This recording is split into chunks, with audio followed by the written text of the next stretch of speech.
ఛానల్ని లైక్ చేసి సబ్స్క్రైబ్ చేసుకోండి. అలాగే మీ విలువైన అభిప్రాయాన్ని కామెంట్ ద్వారా తెలపండి. Please subscribe and support my channel. Hi అండి, వెల్కమ్ టు అవర్ ఛానల్. నేను ఇప్పుడు చదివి వినిపించబోయే కథ నిన్నటి పున్నమి పార్ట్ 5. పార్ట్ 4లో పతంజలి మంజునాథ్తో తన పరిచయం ఎలా అయిందో రంగనాథ్కి వివరించి చెప్తూ ఉంటాడు.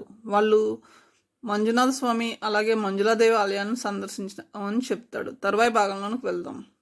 మా కన్నడం వాళ్ళకి మంజునాథ్ ఇష్టదైవం. ఎక్కువ మందికి ఆయన పేరే పెడుతూ ఉంటారు. ఈయనకి మొక్కుకున్నాకే నేను పుట్టడంతో నాకు మంజునాథ్ అని పేరు పెట్టారు. మంజునాథ్ నవ్వుతూ చెప్తాడు పతంజలికి.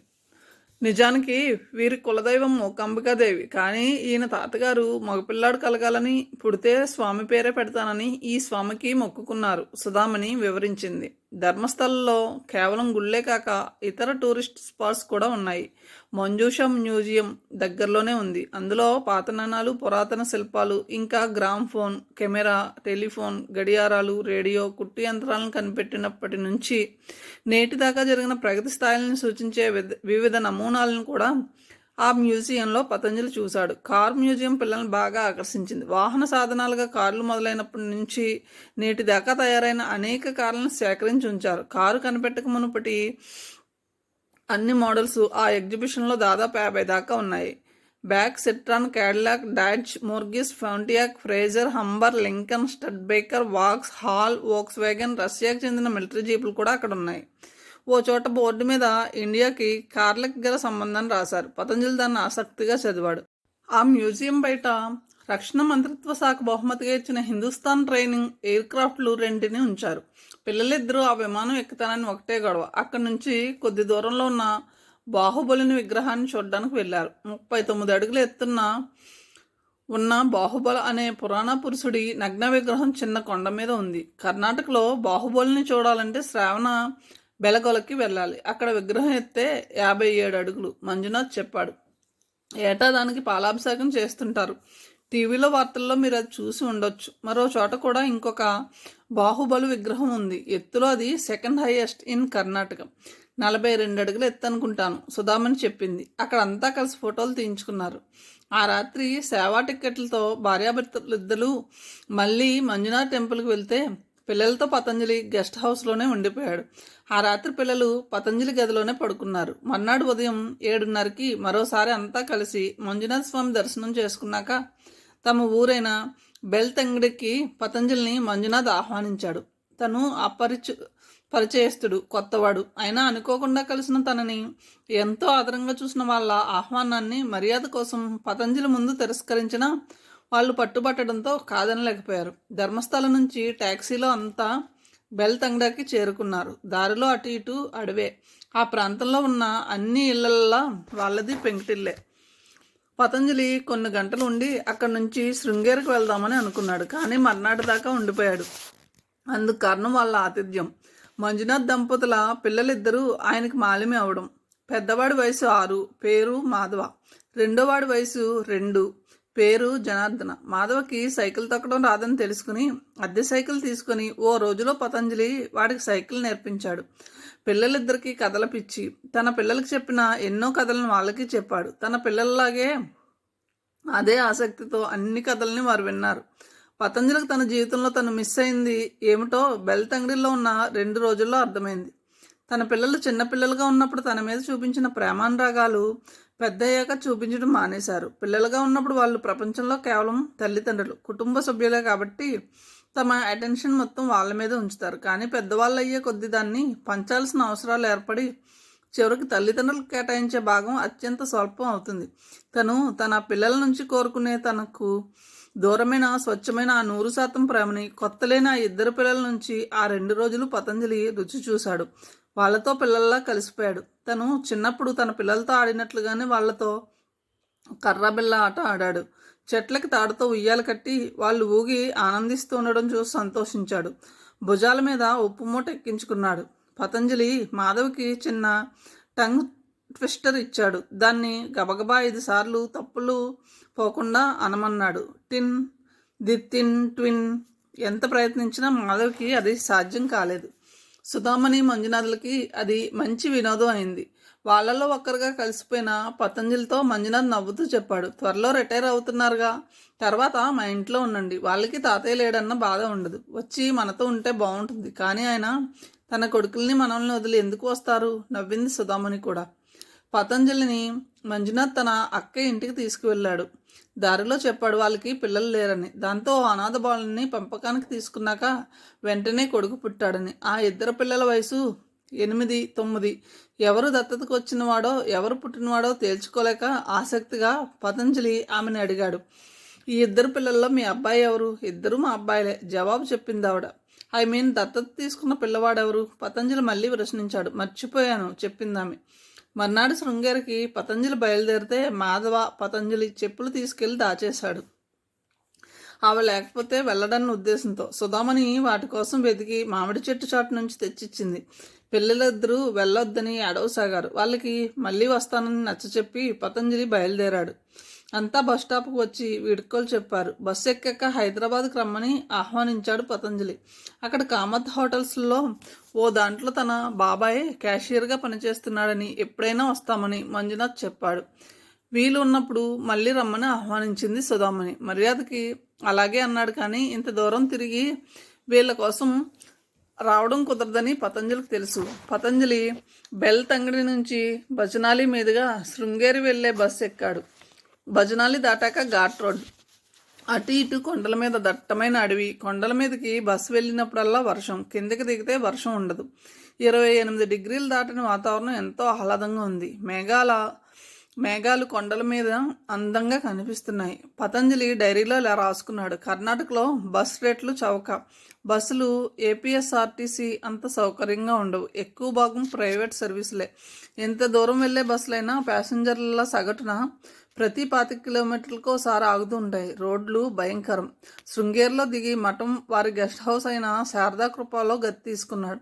స్నానం చేయాలని ఉన్న చలికి బద్ధకంతో చేయలేదు. పొద్దున్నే కదా చేసిందని సరిపెట్టుకున్నాడు. మఠంలో ముందు హాల్లో బొమ్మల్లో ఉన్న శంకరాచార్య చరిత్రను చూశాడు. శారదా మఠం ఆలయానికి వెళ్ళి పతంజలి 2 పేర 2 అర్చనలు చేయించాడు. ఒకటి తన ఆఖరి మనవడి పేరు మీద, ఇంకొకటి మాధవ పేరు మీద. అక్కడ ఆలయంలోని స్తంభాలన్నీ రాశుల్ని రిప్రజెంట్ చేస్తాయి. ఏ రాశిలో సూర్యుడు ఉంటే ఆ రాశి స్తంభం మీద సూర్యకిరణాలు పడతాయి. ప్రతి రాశి గుర్తు ఆ స్తంభం మీద చెక్కి ఉంది. ఆలయానికి అవతల ఉన్న తుంగి నది ఒడ్డున అమ్మే మరమరాలు కొని నదిలోకి వాటిని కొద్దిగా చల్లాడు. నదిలోని 100 కొద్ది నల్లటి చేపలు వాటిని తినసాగాయి. చాలామంది యాత్రికులు అక్కడ వాటితో కాలక్షేపం చేస్తున్నారు. తర్వాత తుంగి నది మీద ఉన్న సన్నటి కాలిబాటు వంతెనని క్రాస్ చేసి పీఠాధిపతి నివాసానికి చేరుకున్నాడు. ఆయన నివాసానికి వెళ్లే దారిలో పాము బొమ్మ గీసి బీవేర్ ఆఫ్ స్నేక్స్ అని రాసి ఉండడం పతంజలి గమనించాడు. శ్రీభారతి తీర్థ మహాస్వామీజీని చూడడానికి వెళ్లే మగవాళ్ళు తప్పనిసరిగా ఒంటి మీద చొక్కా బనీను తీసేయాలనే నియమం ఉంది. పతంజలి అదే పద్ధతిలో వెళ్ళాడు. ఆయన ముందు నేల మీద కొందరు భక్తులు కూర్చుని ఉన్నారు. అర్ధ పద్మాసనంలో కూర్చుని ఉన్న ఆయన ముందున్న పాదుకలకి నమస్కరించి పల్లెంలో 100 రూపాయల నోటును వేశాడు. ఎక్కడి నుంచి వచ్చారు, పేరేమిటి లాంటి ప్రశ్నలు ఆయన తెలుగులో వేశారు. ఆయన తెలుగువారేనని పతంజలికి తెలిసింది. శారదాదేవి ప్రసాదంగా మఠంలో ఉచిత భోజనం చేశాడు. రాత్రి శృంగేరిలోనే పడుకున్నాడు.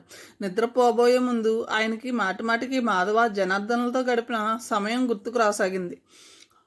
మర్నాడు ఉదయం లేచి తుంగి నదిలో స్నానం చేసి బెంగళూరుకి బస్సు ఎక్కాడు. పతంజలి ప్రయాణం చివరికి వచ్చింది. ఆయన బెంగళూరు నుంచి సికింద్రాబాద్ వచ్చే ఎక్స్ప్రెస్ రైల్లో కూర్చోగానే తన ప్రయాణం మొత్తం ఎలాంటి ఇబ్బంది లేకుండా హాయిగా జరిగిందని అనుకున్నాడు.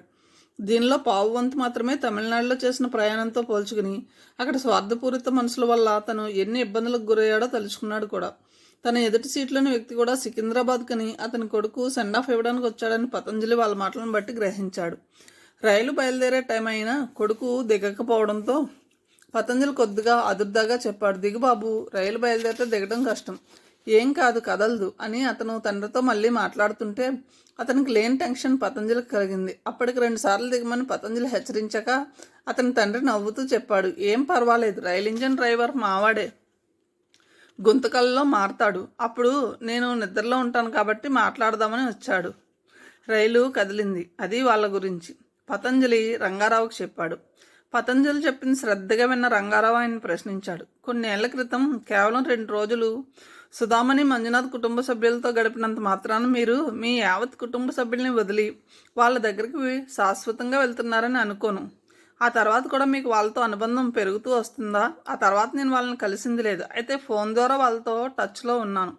ఓసారి మాత్రం ఏదో పని మీద హైదరాబాద్ వచ్చిన మంజునాథ్ నన్ను కలిశాడు. గంట సేపు నాతో ఉన్నాడు. మీకు వయసు వచ్చేదే కానీ పోయేది కాదు. ఈ వృద్ధాప్యంలో మీరు వాళ్ళతో ఉండడానికి వాళ్ళు సమ్మతించారా? ఒకవేళ మీకు అనారోగ్యం చేస్తే? రంగారావు ప్రశ్నించాడు. పతంజలి చిన్నగా తలాడించి చెప్పాడు. ఆహా, మంజునాథ్ గురించి మీ పిల్లలెవరికి తెలియదంటారా? తెలీదు. హైదరాబాద్కి తిరిగి వచ్చాక నా భార్య సుగునికి వాళ్ళ గురించి చెప్పాను. పెద్దగా శ్రద్ధ చూపించి వినలేదామె. మీకు కన్నడం ఎలా తెలుసు? నా చిన్నప్పుడు మా నాన్నగారు బెంగళూరు, ధారవాడలలో పనిచేశారు. అప్పుడు కన్నడం పికప్ చేశాను. నా క్లాస్మేట్లో ఒకరు, కొలీగ్స్లో ఒకరు కన్నడం వాళ్ళు. వారితో మాట్లాడుతూ ఉండడంతో మర్చిపోలేదు. మీరు మాయం అవ్వాలన్న నిర్ణయం తీసుకున్న దగ్గరికి రాబోయే ముందు మంజునాథ్తో మాట్లాడారా? అతను అందుకు ఒప్పుకున్నాడా? నేను సుధతో ఈ సంగతి ఫోన్లో మాట్లాడినప్పుడు మంజునాథ్ ఊళ్ళో లేడు. అతను వచ్చాక ఆమె చెప్పింది. ఒప్పుకున్నాడు. అయితే తమ అక్కయ్యతో అన్నయ్యతో కూడా మాట్లాడి వాళ్ళ అనుమతి తీసుకున్నాక ఒప్పుకున్నాడు. తన తండ్రి బ్రతికి తన ఇంట్లో ఉంటే ఆయన్ని ఎలా చూసుకుంటాడో నన్ను ఆ విధంగా చూసుకోవాలని వాళ్ళంతా నిశ్చయానికి వచ్చాకే తన అంగీకారాన్ని తెలిపాడు. మీ పోషణకు అయ్యే ఖర్చు సంగతి మీ మాటల్లో వచ్చిందా? నిజానికి మంజునాథ్ ఆ విషయం తెచ్చి ఉండాలి కానీ తేలేదు. అయితే నేను అధికంగా వాళ్ళకి ఎందుకు బర్డెన్ అవుతాను? డబ్బును ఫిక్స్డ్ డిపాజిట్లో నా పేర అక్కడ వేసుకుంటే వచ్చే వడ్డీ నా పోషణకి, వైద్య ఖర్చులకి సరిపోగా ఇంకా మిగులుతుంది. సుధామణి ఉద్యోగస్తురాలా? కాదు. చేద్దామన్నా ఆ ఊళ్ళో ఆమెకి ఉద్యోగం ఇచ్చేవాళ్ళే లేరు. అది చాలా చిన్న టౌన్. పిల్లల్ని, నన్ను చూసుకోగల టైం ఆమెకు ఉంది. నా ద్వారా మాయమయ్యే ఏర్పాట్లలో ఉన్నారని మంజునాథ్కి తెలుసా? రంగారావు ప్రశ్నించాడు. తెలీదు, ఇంకా చెప్పలేదు. డబ్బు కోసం చాలా జరుగుతుంటాయి. రేపు మీకు ఏదైనా అయ్యేలా చేసి వాళ్ళు మీ డబ్బును కొట్టేయదలుచుకుంటే మీ తరపున పోట్లాడేవారే లేని పరిస్థితి కదా. నిజానికి ఆ పరిస్థితే మిమ్మల్ని తమతో ఉంచుకోవడానికి వాళ్ళని ఎంకరేజ్ చేసి ఉండొచ్చుగా. కీడించి మేలించమంటాం అంటారుగా. ఇలాంటి పరిస్థితులు ఇలా ఆలోచించడమే నాకు కరెక్ట్ అనిపిస్తుంది. వాళ్ళు అలాంటి వాళ్ళు కారు. మీకు వాళ్ళతో ఉన్న పరిచయం తక్కువ కదా, అంత గట్టిగా ఎలా చెప్పగలరు? మీరు ఆలోచించిన యాంగిల్ని, మీరు నా క్లయింట్ కాబట్టి ఆలోచిస్తున్నాను. మీరు ఒకసారి నార్త్ కర్ణాటక అంతా తిరిగి రండి. అక్కడ ప్రజలు ఎంత మంచి వాళ్ళో మీకు అర్థం అవుతుంది. ఎక్కడో చదివాను, 2 తెలుగు వాళ్ళ తెలివితేటలు ఒక తమిళియన్కి ఉంటాయట. 2 తమిళియన్స్ తెలివితేటలు ఒక మలయాళీకి ఉంటాయట. 2 కర్ణాటక ప్రజల తెలివితేటలు ఒక తెలుగువాడికి ఉంటాయని అనవచ్చు. ఎక్కడ తెలివి అధికంగా ఉంటే అక్కడ స్వార్థం కూడా ఆ నిష్పత్తిలో అధికంగా ఉంటుంది. మనకి స్వతంత్రం వచ్చి 1/2 శతాబ్దం దాటింది. అయినా ఇంకా నార్త్ కర్ణాటకలో రోడ్లు లాంటి కనీస సౌకర్యాలు లేకపోయినా అక్కడ ప్రజలు నోరెత్తి రాజకీయ నాయకుల్ని ఒక్క మాట అనరు. పొలిటీషియన్స్ గొడవ చేస్తే కానీ ప్రజల కోసం ఖర్చు చేయరు. ఇది best example to say how nice those people are. Okay, నా ఆలోచనని మీతో షేర్ చేశానంతే. మీకు ఆ విషయంలో నమ్మకం ఉంటే చాలు. మీరు కర్మ థియరీని నమ్ముతారా? పతంజలి అడిగాడు. రుజువులు లేని దేన్ని నేను నమ్మను. అది నా వృత్తి ప్రవృత్తి. రంగారావు నవ్వాడు. కర్మ సిద్ధాంతాన్ని నేను 100కి 100 పాళ్ళు నమ్ముతాను. మనం పుట్టినప్పటి నుంచి గిట్టే లోపల మధ్యలో జరిగే దాంట్లో అధిక భాగం పూర్వజన్మలో చేసుకున్న కర్మల ఫలితాలే. మనం ఒంటి మీద ఒక చీమ పాకిన ఆ జీవికి మనకి అందుకు గత జన్మలో ఏదో కారణం ఉండి తీరుతుంది. నేను ఫలానా రోజు నుంచి మరణించేదాకా మంజునాథ్ కుటుంబ సభ్యులతో ఉండాల్సి వస్తే, వాళ్ళు నా ఆలనా పాలనా చూడాల్సి వస్తే అందుకు మా పూర్వజన్మల కర్మలే కారణం అని నేను నమ్ముతాను. బుద్ధి కర్మానుసారిని అని అందుకే అంటారు. నాకు ఆ కర్మ రాసిపెట్టి ఉండే నా బుద్ధి అటువైపు వెళ్ళేలా చేస్తుంది. ఆంధ్రప్రదేశ్లో పుట్టిన లంబాడీ శిశువుల్ని పాశ్చాత్యులు ఎందుకు దత్తత తీసుకుంటున్నారో ఇప్పుడు నాకు అర్థమైంది. రంగారావు పరిహాసంగా చెప్పాడు. పతంజలి నవ్వలేదు. అవును, ఖచ్చితంగా వాళ్ళ మధ్య ఉన్న కర్మ పరిపక్వం కావడానికే అలా జరుగుతుంది. ఈ లంబాడి పిల్లలు లేదా ఇంకెవరి పిల్లలైనా కానివ్వండి, తమ రుణం తీరేదాకా వాళ్ళ దగ్గర పెరుగుతారు. ఇంతమంది అకస్మాత్తుగా ఎందుకు అమెరికాకి, కెనడాకి, ఆస్ట్రేలియాలకి వలస వెళ్ళి సెటిల్ అవుతున్నారు? నన్ను అడిగితే ఆనాడు బ్రిటిష్ వాళ్ళకి ఇండియన్స్కి మధ్య పరస్పరం ఉన్న కర్మశేషం తీరడానికి ఇలా జరుగుతూ ఉండవచ్చు. వాళ్ళు అక్కడ పుట్టారు, వీళ్ళు ఇక్కడ పుట్టారు. వలస వెళ్ళడం అన్న కన్వెన్షన్ ద్వారా వాళ్ళ మధ్య ఇంటరాక్షన్ ఏర్పడి కర్మ ఫలితాలని అనుభవిస్తారు. అలాగే గత జన్మలో ఏదో దాంట్లో సుధామని నాకు రుణపడ్డది. ఈ జన్మలో దాన్ని సేవ ద్వారా తీర్చుకుంటుంది. నేను మాధవ జనార్దన్లకి రుణపడ్డాను. దాన్ని ఈ జన్మలో తీర్చేస్తున్నాను. ఎలా? నా తదనంతరం బ్యాంకులో నా డబ్బు వాళ్ళకి చెందేలా నామినేషన్ చేసి పతంజలి నవ్వాడు. రంగారావు కూడా నవ్వాడు. ఓకే, అక్కడంతా మంచి జరుగుతుందని మీరు చాలా బలంగా నమ్ముతున్నారు. I wish it. By the way, మీ ఇల్లు ఏం చేస్తున్నారు? వీలునామా రాసి రిజిస్టర్ చేస్తున్నారా? దాన్ని అమ్మమ్మనే నా పిల్లల గోల. ఫ్లాట్స్ కట్టే వాళ్ళకి అమ్మితే గజానికి 25,000 రూపాయల దాకా వస్తుందట. అంతేకాని ఆ ఇంటి మీద నాకు గల అటాచ్మెంట్ను వాళ్ళు పట్టించుకోవడం లేదు.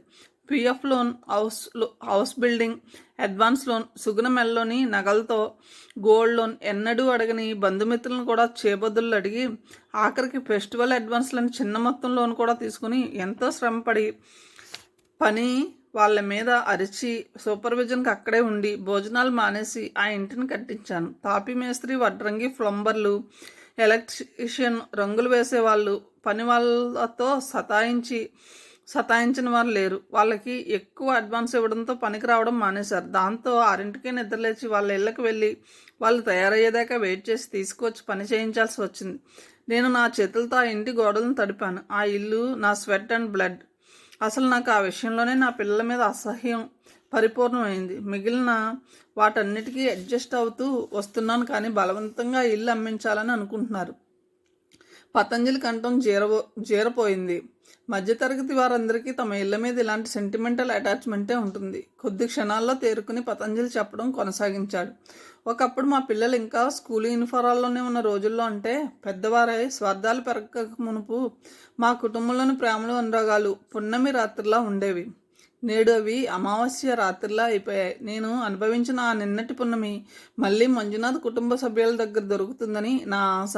బుద్ధి కర్మానుసారినిగా ఆ ఆశే నన్ను ఈ పనికి పురిగొల్పింది, పతంజలి చెప్పాడు. పతంజలి మాటల్లోని విశ్వాసాన్ని రంగారావు గమనించాడు. మీకు తప్పక నిన్నటి పున్నమి లభించాలని మనస్ఫూర్తిగా కోరుకుంటున్నాను, రంగారావు చెప్పాడు. ఇంటికి తిరిగి వచ్చిన పతంజలితో రుసరుసలాడుతూ కోడలు భ్రమర చెప్పింది. ఎంతసేపు ఎక్కడికి వెళ్ళారు మామయ్య? ఇప్పుడే వస్తానని చెప్పి వెళ్ళి 4 గంటలు దాటింది. వెళ్ళిన చోట నుంచి పని తెమిల్చుకుని రాలేకపోయానమ్మా. ప్రణవ్కి ఎలా ఉంది? ఒళ్ళు కాలిపోతుంది. గోక్కోకుండా చూడడం నా వల్ల కావడం లేదు. మీరే వాడి దగ్గర ఉండండి. పతంజలి కాళ్ళు కడుక్కొని దుస్తులు మార్చుకుని వచ్చి ప్రణవ్ పక్కన కూర్చున్నాడు. కాస్తంత కాఫీ కలిపివమ్మా, కోడల్ని అడిగాడు. అరగంట అయినా కాఫీ రాకపోవడంతో మళ్ళీ అడగబుద్ధి కాలేదు. తక్షణ కోపం, తక్షణ ప్రతీకారం ఆమె తత్వం అని మనసులో అనుకున్నాడు. ఇది ఇంకెంతకాలంలే అన్న ఆలోచన కూడా వెంటనే ఆయనకు కలిగింది. ప్రణవ్ చేతులను పట్టుకుని కూర్చున్నాడు. దురద అన్న చోటల్లా వేపమన్నతో రాయసాగాడు. మర్నాడు ఉదయం పతంజలి తన పెద్ద కొడుకు విభాకర్ ఎవరితోనో కొత్త వాళ్ళతో మాట్లాడే మాటలకి మెలకు వచ్చింది. లేచి ముందు ప్రణవ్ దగ్గరికి వెళ్ళి ఒంటి మీద చేతిని వేసి చూశాడు. టెంపరేచర్ నార్మల్కి వచ్చింది. ఆయన చూసి ప్రణవ్ బలహీనంగా నవ్వాడు. డీలా పడ్డ పిల్లవాడి మొహం చూసి 1-2 రోజుల జ్వరానికి ఎంత చిక్కిపోయాడు అనుకున్నాడు పతంజలి. జ్వరం తగ్గిందిరా? ఆప్యాయంగా అడిగాడు. తాతయ్య, నాకు 5 స్టార్ చాక్లెట్ కొని తీసుకురావా? ప్రణవ్ అడిగాడు. అలాగే. జ్వరం ముందే వచ్చి తగ్గడం మంచిదైంది. నేను కాశీ ప్రయాగాలకి బయలుదేరేటప్పుడు వాడికి ఇట్లా ఉంటే తనకి వెళ్ళడానికి మనసు ఒప్పేది కాదు అని ఆయన అనుకున్నాడు కూడా. ఆ ఇంట్లో తనకి ఎవరెవరి మీద అలాంటి ప్రేమ ఉందా అని పతంజలి తన హృదయాన్ని శోధించాడు. 3 చిన్నపిల్లలు తప్ప ఇంకెవ్వరి మీద లేదని అనిపించింది. వాళ్ళు పెద్దవాళ్ళైతే మారుతారు. రేపు మాధవ, జనార్దన్ కూడా ఈ సూత్రానికి వ్యతిరేకం కాకపోవచ్చు, కానీ వాళ్ళు పెద్దవాళ్ళయి ఆ సూత్రానికి లోబడే వయసు వచ్చేసరికి తను ఉండడు. అప్పుడు తను వాళ్ళకి ప్రేమగానే గుర్తుండిపోతాడు. బాత్రూంలోకి వెళ్ళి మొహం కడుక్కుని బయటికి వచ్చి పేపర్ తిరిగేస్తుండగా కోడలు కాఫీ గ్లాస్తో వచ్చింది. నేను కాఫీ అడిగాక దాన్ని కలపడానికి నీకు 15 గంటలు పట్టిందా అమ్మా?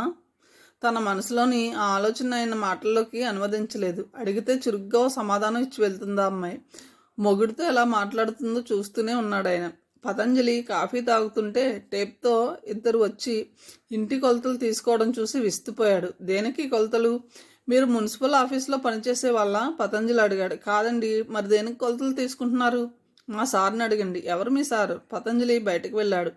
విభాకర్ పతంజలిని చూడగానే తను మాట్లాడుతున్న అతనితో చెప్పాడు. ఈయన మా నాన్నగారు. అతను నమస్కారం చేశాడు. ప్రతి నమస్కారం చేస్తూ అడిగాడు పతంజలి. మీరు బిల్డర్నండి? మీ ఇల్లు పడగొట్టి ఇక్కడ ఫ్లాట్స్ కడదామని అనుకుంటున్నాను. జేబులోంచి విజిటింగ్ కార్డుని తీసి అతను పతంజలికి అందించాడు. వెంటనే పతంజలి విభాకర్ వంక ప్రశ్నార్థకంగా చూశాడు. ఇది వరకే చెప్పాగా, మన ఇంటిని కొని ఇక్కడ ఫ్లాట్స్ కట్టాలనుకున్న బిల్డర్ నాన్న ఇతను. ఈ విషయంలో సైట్ కొలతలు తీసుకోవడానికి వచ్చాడు. విభాకర్ వివరించాడు. ఊరికే ఇంటి విలువల్ని ఎస్టిమేట్ చేయడానికి కొలతలు తీసుకుంటున్నాను. మిమ్మల్ని ఇది వరకు చాలామంది బిల్డర్స్ అప్రోచ్ అయ్యారట. వాళ్ళు ఏం చెప్పారో నాకు తెలియదు, కానీ నేను మాత్రం మీకు మార్కెట్ రేట్కి పైసా కూడా తగ్గించేవను.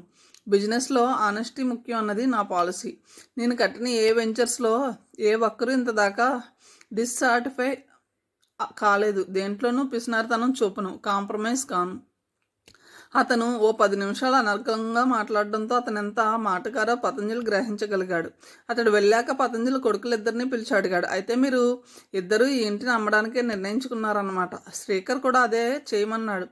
వినతి కల్పించుకుని చెప్పింది. వాడు ఉండేది ఇండియాలో కాదు, అమెరికాలో. ఇక్కడ ఇల్లున్నా లేకపోయినా వాడికి పోయిందేం లేదు. ఇల్లు అమ్మితే వాడి వాటాని డాలర్స్లోకి మార్చుకుంటే వాడికి అడ్వాంటేజ్, కాబట్టి వాడే ఆ మాట అంటాడు. దీనివల్ల మనం లాభం పొందుతాం తప్ప నష్టపోం. మా ముగ్గురికి ఎవరికి వారికి విడి ఫ్లాట్స్ అమ్ముతాయి నాన్న, మధుకర్ చెప్పాడు. తదనంతరం వేరు కాపురాలు అన్నది కోడళ్ళ ఆలోచన అని పతంజలికి తెలుసు. అందుకే ఇండిపెండెంట్ బిల్డింగ్ కన్నా ఫ్లాట్స్ బెటర్ అనుకుంటున్నారు. పోనీ పైన పోర్షన్ వేసుకోవచ్చుగా, కింద పోర్షన్ పెద్దది. కిందుండే ఆడవాళ్ళకి మొత్తం ఇల్లు మెయింటైన్ చేయడం కష్టం. మన ఇంటి ప్లాన్ దీన్ని పంచుకుని ఉండేలా లేదు, మధుకర్ చెప్పాడు. అది అతని భార్య వినతి కోచింగ్ అని తెలుసుకుని పతంజలి మనసులో నవ్వుకున్నాడు. సరే, మీ ఇష్టం వచ్చినట్లు కానివ్వండి. టర్మ్స్ మాత్రం నేను మాట్లాడతాను ఆ బిల్డర్తో, చిన్నగా నిట్టూర్చి చెప్పాడు. కొడుకులిద్దరు మొహాల్లో కన్నా కోడలిద్దరు మొహాల్లో పతంజలికి ఆనందం కనిపించింది. ఆ బిల్డర్ 10-15 రోజుల్లో మొత్తం పే చేసి రిజిస్టర్ చేసుకోవాలని అనుకుంటున్నాడు నాన్న, విభాకర్ చెప్పాడు. ఫ్లాట్స్ కట్టేదాకా మనం ఎక్కడుంటాం? ఓ ఏడాది పాటు అద్దె ఇంట్లో ఉంటే తర్వాత సొంత ఫ్లాట్స్లోకి ప్రవేశించవచ్చు. పక్కనే తీసుకుంటాం కాబట్టి మీ వీలుని బట్టి మీరు అటు ఇటు తిరుగుతుండవచ్చు, మధుకర్ చెప్పాడు. అంటే తన పోస్టును పంచుకున్నారన్నమాట. ఎవరు స్థిరంగా తనను ఉంచుకోవడానికి సిద్ధంగా లేరన్నమాట అనుకున్నాడు పతంజలి. అలాగే కానివ్వండి, నేను కూడా 2 వారాల్లో కాశీ ప్రయాగలు వెళ్ళి వద్దామని అనుకుంటున్నాను. ఈలోగా పని అయ్యేలా చూడండి. అలాగే నాన్న, మధుకర్ ఉత్సాహంగా చెప్పాడు. సాయంత్రం బిల్డర్ని వచ్చి మీతో అన్ని విషయాలు మాట్లాడమని చెప్తాను, విభాకర్ చెప్పాడు. తమ తండ్రి ఈ విషయం అంత తేలిగ్గా ఒప్పుకుంటాడని అన్నదమ్ములిద్దరూ భావించలేదు. ఆయన తేలిగ్గా ఒప్పుకోవడం వల్ల వాళ్ళకి ఎంతో ఉత్సాహం కలిగింది. ఆ ఎఫెక్ట్ వల్ల కామోస్ వినతి మామగారి మీద ఎక్కువ టెన్షన్ పెట్టి ఆయనకు కావాల్సిందల్లా అడగకుండానే ఇవ్వసాగింది. వారం తర్వాత ఆ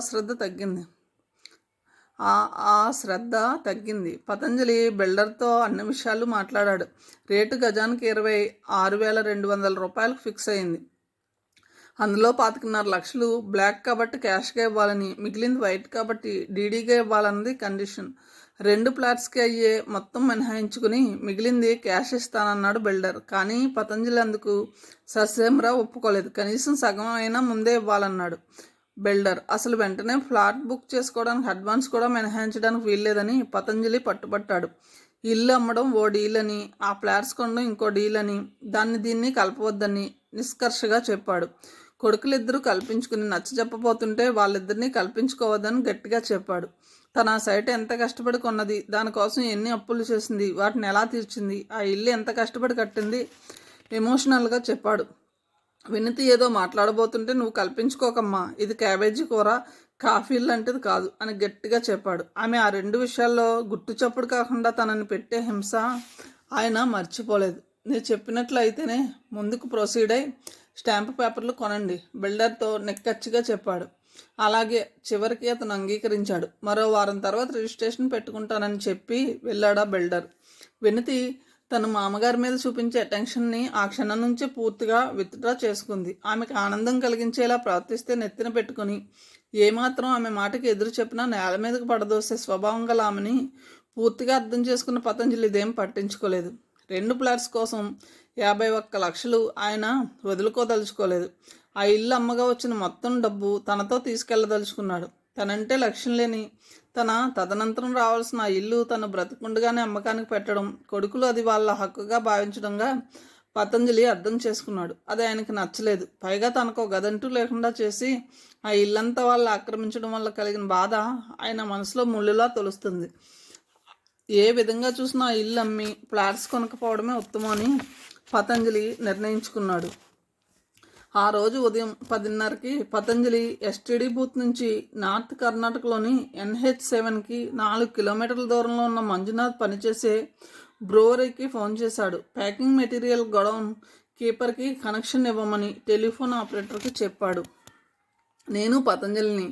అతను లైన్లోకి రాగానే చెప్పాడు, హలో సార్, ఏమిటి విశేషాలు? రంగారావు గారితో మాట్లాడారా? మంజునాథ్ ఉత్సాహంగా అడిగాడు. తనకి రంగారావుకి మధ్య అయిన ఒప్పందం గురించి, ఏర్పాట్ల గురించి క్లుప్తంగా వివరించాడు. వెరీ గుడ్ సార్, మీరు ఎప్పుడు వస్తారా అని సుధా ఎదురు చూస్తుంది. మీకు తెలుసుగా, దానికి చిన్నప్పుడే తండ్రి పోయాడు. మామగారు ఎటూ లేరు. మిమ్మల్ని అప్ప అని పిలవాలని నిర్ణయించుకుంది. మీరు ఎప్పుడూ ఉండేలా వస్తున్నారని తెలిసాక ఇక మాధవ జనార్దన్లకైతే పట్టపగ్గాలు లేవు. మీ ఏరియాలో ఏ బ్యాంక్ ఉంది? పతంజలి అడిగాడు. Canara bank, syndicate bank, Dhanalakshmi bank, state bank of Mysore, SBI, Indian బ్యాంకులు ఉన్నాయి. మన ఇంటికి ఏది దగ్గర? అన్నీ. కెనరా బ్యాంకులో సర్వీస్ బాగుంటుంది. నా అకౌంట్ అందులోనే ఉంది. స్టాఫ్ బాగా తెలుసు. సరే, కెనరా బ్యాంకులో అకౌంట్ ఓపెన్ చేయడానికి ఓపెనింగ్ ఫారాలు తీసుకుని పంపు. అలాగే ఇంకేదైనా బ్యాంకులో కూడా. అలాగే. నేను వచ్చి మీతో ఉండడం విషయంలో ఇంకోసారి ఆలోచించరాదు? శాశ్వతంగా ఉండబోతున్నా కదా, మాకు ఇంకో ఆలోచనే లేదు. మీరు ఎప్పుడు వస్తున్నారు? మంజునాథ్ అడిగాడు. ఇప్పుడే ఖచ్చితమైన డేట్ చెప్పలేను. కాశీకి బయలుదేరే ముందు ఫోన్ చేసి చెప్తాను. సుధని అడిగినట్లు చెప్పు. అలాగే సార్, పెట్టేస్తున్నాను. రిసీవర్ పెట్టేసి డబ్బిచ్చాక తన సంభాషణను ఎవరైనా ఆసక్తిగా విన్నారా అని అటు ఇటు చూశాడు. అలాంటిదేం లేదని నిర్ణయించుకున్నాక పతంజలి బయటికి నడిచాడు. తను పనిచేసిన పోస్టాఫీస్కి వెళ్ళి కాసేపు అక్కడ స్టాఫ్తో కాలక్షేపం చేసి SSC ఆఫీస్కి వెళ్ళాడు. ఇంకొన్ని రోజుల తర్వాత తను వాటన్నిటికీ శాశ్వతంగా దూరం అవుతాడు అనిపించడంతో ఆయనకు కొద్దిగా బాధ వేసింది. ఓ రోజు శ్రీశైలం వెళ్ళి వచ్చాడు. మరో రోజు తన పెళ్ళైన కొత్తలో సుగంతో వెళ్ళిన సాలార్జంగ్ మ్యూజియానికి మనవల్ని తీసుకుని వెళ్ళి వచ్చాడు. అనుకున్న ప్రకారం రిజిస్ట్రేషన్ అయిపోయింది. బిల్డర్ వైట్ అకౌంట్కి పతంజలి పేర DD ఇచ్చాడు. చెక్ బౌన్స్ అయ్యే ప్రమాదం ఉంటుంది కాబట్టి ఇన్కమ్ ట్యాక్స్ నియమాల ప్రకారం అంత మొత్తం క్యాష్ చెల్లించకూడదు కాబట్టి DD తీయాల్సి వచ్చింది. రిజిస్ట్రేషన్కి కారులో రిజిస్టర్ ఆఫీస్కి తీసుకెళ్లడానికి వచ్చినప్పుడు బ్లాక్ అమౌంట్ తాలూకు క్యాష్ ఉన్న బ్రీఫ్ కేస్ ఇచ్చాడు బిల్డర్. డబ్బంతా లెక్క చూసుకుని సరిగ్గా ఉందన్న నమ్మకం పతంజలికి కుదిరాక ఆ బ్రీఫ్ కేస్ని లాక్ చేసి తాళం చెవి ఆయనకి ఇచ్చాడు బిల్డర్. రిజిస్టర్ ఆఫీసులకు కూడా పతంజలి దాన్ని తెచ్చాడు. ఆయన రిజిస్టర్ ముందు సేల్ డీడ్ మీద సంతకాలు చేసి ఆయన వేలిముద్రలు వాటి వెనుక తీసుకున్నాక రిజిస్టర్ ముందే వైట్ అమౌంట్ DD ఇచ్చాడు బిల్డర్. తర్వాత పతంజలిని, ఆయనకి సాయం వచ్చిన సాక్షి సంతకాలు చేసిన 2 కొడుకుల్ని బ్రీఫ్ కేస్తో ఇంటి దగ్గర దింపాడు బిల్డర్. తనది కానీ తన ఇంట్లోకి నడిచాడు పతంజలి. DDని తన అకౌంట్లో డిపాజిట్ చేయమని విభాకర్కి ఇచ్చాడు. పిల్లలిద్దరూ ఆఫీసులకి వెళ్ళాక ఆ బ్రీఫ్ కేసులను క్యాష్తో పతంజలి బయటికి నడిచాడు.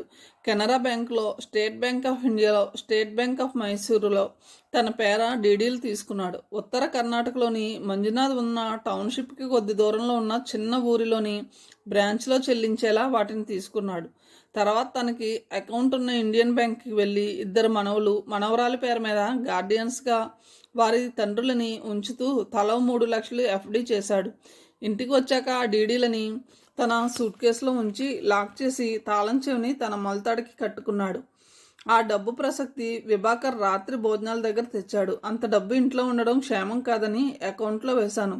3 చిన్నపిల్లల పేర 5 ఏళ్లకి FDలు వేశాను. గార్డియన్స్గా మీరు ఆ ఫారాల్లో బ్యాంకుకి వెళ్ళి సంతకాలు చేయండి. తర్వాత మీరు వచ్చి సంతకాలు చేస్తారని చెప్తే మేనేజర్ మీ సంతకాలు లేకుండా యాక్సెప్ట్ చేశాడు. రిజిస్ట్రేషన్ అయిన 3వ రోజు పతంజలి DDని డిపాజిట్ చేసిన తన అకౌంట్ ఉన్న ఇండియన్ బ్యాంక్కి వెళ్ళి ఆ డబ్బు డ్రా చేశాడు. మళ్ళీ Canara bank, state bank of Mysore, state bank of ఇండియాలకి వెళ్ళి గతంలోలా తన పేర DDలు తీసుకున్నాడు. తన కూతురి పేర కూడా 3 లక్షలకి DD తీసుకున్నాడు. వెళ్లే రోజు దాన్ని తన కూతురికి పంపాలనుకున్నాడు. నిజానికి ఆయనకి అది ఇష్టం లేదు. కానీ తన భార్య బతికి ఉంటే ఇచ్చే సలహాని ఆచరించదలిచాడు. పూర్వం ఎంత బ్యాలెన్స్ ఉందో ఆయన SB అకౌంట్లో మళ్ళీ అంతే బ్యాలెన్స్ ఉంది. 40,000 రూపాయలు చిల్లర. తన SB అకౌంట్కి ఎవరి నామినేషన్ లేదు. ఇప్పుడు కొత్తగా నామినేషన్ పెడితే అనుమానం వస్తుందని తన చెక్కు బుక్ మీద అన్ని కాగితాల్లో సంతకాలు చేసి ఉంచాడు. అది ఎప్పుడూ అలమారలో అందరికీ కనపడేలా water bills, phone bills, current bills file చేసిన ఫైల్లో అందరికీ అందుబాటులో ఉంటుంది. పతంజలి మధ్యాహ్నం రంగారావు దగ్గరికి వెళ్ళాడు. అతను హైదరాబాద్ నుంచి కాశీకి బుక్ చేసిన 2 tier railway ticket, return ticket, Allahabad నుంచి ఢిల్లీకి బుక్ చేసిన రైలు టికెట్, ఇతర టికెట్లు ఇచ్చాడు. తర్వాత టైప్ చేసిన కాగితం ఇచ్చి చెప్పాడు, మీరు ప్రయాగ నుంచి మాయమయ్యే ముందు దీన్ని తగలబెట్టండి. చించి చెత్తబుట్టలో వేయడం కాదు, తగలబెట్టండి. ఇది ఎవరి చేతుల్లో పడ్డా మన ప్లాన్ మొత్తం నాశనం అవ్వచ్చు. Please take care. అందులో ఆయన చేయాల్సినవన్నీ ఇంగ్లీష్లో టైప్ చేసి ఉన్నాయి. అవన్నీ పూర్వం పతంజలికి రంగారావు చెప్పినవే. అయితే ఏ తారీఖు ఏ టైంలో చెయ్యాలో వివరాలు అందులో ఉన్నాయి. తూచా తప్పకుండా ఈ టైం టేబుల్ని ఫాలో అవ్వండి. ఏదైనా డౌట్ వచ్చినా ఎప్పుడైనా నా సలహా కావాలన్నా నాకు ఫోన్ చేయండి, రంగారావు చెప్పాడు. అలాగే, ఎప్పుడైనా అంటే నా ఉద్దేశం మీరు మరణించేదాకా. Okay, thanks. ఒక్కోసారి మీకు బయట సహాయం అవసరం అవ్వచ్చు. I wish you all the best and success in your new sojourn life. Thanks again and happy journey. Rangarao చాపిన చేతిని అందుకుని పతంజలి అతనితో కరచాలనం చేసి చెప్పాడు, మెనీ మెనీ థ్యాంక్స్. ఆ రాత్రే పతంజలి కాశీ ప్రయాణం. అయితే ఎలాంటి భావన ప్రకంపనలు లేకుండా గాలి లేని దీపశిఖలా నిశ్చలంగా ఉంది ఆయన మనసు. రకరకాల భావ పరంపరలతో తన మనసు ఊయళ్ళు ఊగుతుంది. అనుకున్న పతంజలి ఊహ నిజం కాలేదు. తన మనుషులందరినీ విడిచి శాశ్వతంగా వెళ్ళిపోతుంటే అది చావుతో సమానమైన వెళ్ళిపోవడం అయినా కూడా ఎందుకు తనలో విచారం కలగడం లేదు అని తరచి చూసుకున్నాడు. తనకి మనుషులకి మానసికంగా ఏర్పడ్డ అగాధం అన్న సమాధానం వచ్చింది ఆయనకి. అయితే చిత్రంగా జీవించి ఉన్న మనుషుల మీద లేకపోయినా తనకి ఆ ఇంటి మీద మమకారం ఉందని గ్రహించాడు. సిమెంట్, కలప, బండరాళ్ళు, ఇనుము, ఇటుక, ఇసుకలతో కట్టిన ప్రాణం లేని ఆ ఇంటి మీద ఇంత మమకారం దేనికి? ఓసారి ఇల్లంతా తిరిగి చూసుకున్నాడు. ప్రతి అంగళం ఆయనకు గతం చెప్తుంది. రూఫ్ వేయడానికి ఉదయం 8 కల్లా అంతా సిద్ధమైంది. సిమెంట్ మిక్చర్, ఇసుక, కంకర, సిమెంట్ బస్తాలు, కూలీలు అంతా సిద్ధమయ్యారు. కానీ కాంట్రాక్టర్ రాలేదు. పని 9 కల్లా మొదలవ్వాలి. మనిషిని ఇంటికి పంపితే ఇంకా లేవలేదని చెప్పారు. ఇంకో గంట ఆగి పంపితే గుడికి వెళ్ళాడన్నారు. మరో గంట ఆగి తనే వెళ్ళాడు. క్రితం రాత్రి మందు పార్టీలో మందు ఎక్కువై అతను అప్పుడే నిద్రలేచాడు. కోప్పడి వెంట పెట్టుకుని తీసుకువచ్చాడు. పని 1 గంటకి మొదలైంది. రాత్రి 10 దాకా సాగింది. ఎలక్ట్రిక్ పోల్లోంచి అనథరైజ్డ్ లైన్ లాగి దీపాలు వెలిగిస్తే కాని పని కాలేదు. ఇల్లు ఫినిషింగ్కి వచ్చేసరికి కొలతలు వేసి చూసుకుంటే ఆ కాంట్రాక్టర్కి ముట్టాల్సిన దానికన్నా ఎక్కువ ముట్టిందని పతంజలి గ్రహించాడు. అతను మనుషుల్ని పనిలోకి పంపడం మానేశాడు. 14,000 అలా నష్టపోయిన పతంజలి వేరే వాళ్ళని తెచ్చి పని పూర్తి చేయించాడు. నేల మీద బండలు పరిచే వాళ్ళు కూడా సతాయించడంతో గృహప్రవేశానికి అచ్చువేసిన కార్డుల్ని పంచకుండా చింపేయాల్సి వచ్చింది. 1.5 పని ఆఫ్ చేసి మళ్ళీ స్టార్ట్ చేశారు వాళ్ళు. అడుగడుగునా వర్కర్స్తో అన్ని చిక్కులే. ఇల్లు ఎందుకు మొదలు పెట్టానా, ఎప్పుడు పూర్తవుతుందని పతంజలికి ఆఖరి 4 నెలలు అనిపించసాగింది. ఎండలో ఎండుతూ వానలో తడుస్తూ పతంజలి సూపర్విజన్ చేస్తూ దగ్గర ఉండి పూర్తి చేశాడు ఆ ఇంటిని. ఎలక్ట్రీషియన్ డూప్లికేట్ వైర్స్ అస్సలు దారికి కమిషన్ తీసుకుని కొనిపించాడు. 6 ఏళ్ళు దాటాక మొత్తం వైరింగ్ని తిరిగి మార్పించాల్సి వచ్చింది. అద్దాలు పగిలిన కిటికీలు, వడ్రంగితో తను పడ్డ బాధని గుర్తు చేసింది ఆయనకి. గాలికి అవి కొట్టుకోకుండా బిగించిన స్టాఫర్స్కి ఉన్న హోల్స్ ఏవి దాని స్టాఫర్లో కూర్చోకుండా ఇష్టం వచ్చినట్లు బిగించేశాడు. ఆ టైంలో తనకు సెలవు దొరకకపోవడంతో పతంజలి పనిని సూపర్వైజ్ చేయలేకపోయాడు. అయితేనేం తనకి, తన కుటుంబానికి నిలువ నీడని ఇచ్చిన సొంత గూడది. దాన్ని కట్టడానికి అయిన ఖర్చు ఏనాడో వచ్చేసింది. అద్దె ఇంట్లో ఉంటే అంతకన్నా ఎక్కువ అద్దె చెల్లించాల్సి ఉండేది. పిల్లలకి పెళ్లి చూపులు, ట్యూషన్స్, సత్యనారాయణ వ్రతాలు, కార్తీక మాసంలో రుద్రాభిషేకాలు జరిగిన ఆ హాల్ అంటే ఆయనకి ఎంతో ఇష్టం. ఇంట్లోని అన్ని ముఖ్యమైన కార్యాలు, మాటలు జరిగినవే ఆ హాల్లోనే. మేలుకుని ఉండగా ఇంట్లో ఎక్కువ కాలం పతంజలి గడిపింది కూడా ఆ హాల్లోనే అని గుర్తొచ్చింది ఆయనకి. చివరికి అది తన పడక గది కూడా అయింది. సుగుణ తోట పని చేయదు. ఇంటి వెనుక పెరడులోని కరివేపాకు మొక్కని బియ్యం కడుగు నీరు పోస్తేనే సాకి పెంచాడు. తోటకూర మడి, కొబ్బరి చెట్టు, దాని మీదకి పాకిన బచ్చల కూర తీగ, ఇంట్లో ఆడపిల్ల ఉందని తిరుమలలో ప్రసాదంగా కొని తెచ్చి వేసిన గోరింటాకు చెట్టు, పూజకి పూల కోసం నిద్రగన్నేరు, పారిజాతం మొక్కలు. తనకి వాటన్నిటి మీద మమకారం ఉందని తెలిసిన పతంజలి ఆశ్చర్యపోయాడు. వాటన్నిటిని తనే స్వయంగా పెంచి పెద్ద చేయడం వల్ల కామోసు అనుకున్నాడు. తన పిల్లల్ని కూడా తనేగా పెంచి పెద్ద చేసింది తప్పు. ఆ పని చేసింది తన భార్య. తను కేవలం అందుకు సరిపడే డబ్బు ఇచ్చాడంతే. అందుకనేగా తన మీద కన్నా పిల్లలందరికీ తల్లి దగ్గర చనువు, పతంజలి అధికంగా బాధపడింది తన ఇద్దరు మనవరాల్ని విడిచి వెళ్లాల్సి వస్తున్నందుకే. వాళ్ళని ప్రేమ ఇవ్వడం తప్ప మరొకటి తెలియదు. ఉదయం భోజనం చేస్తూ అనుకున్నాడు, ఈ ఇంట్లో తను తినే ఆఖరి భోజనం ఇదే అని. మధ్యాహ్నం కూడా 3కి కాఫీ తాగుతూ కూడా అలాగే అనుకున్నాడు. పెట్టే సర్దుకుంటూ తనతో పాటు ఆ ఇంట్లోంచి తీసుకెళ్లాల్సినవి ఏమున్నాయని ఆలోచించాడు.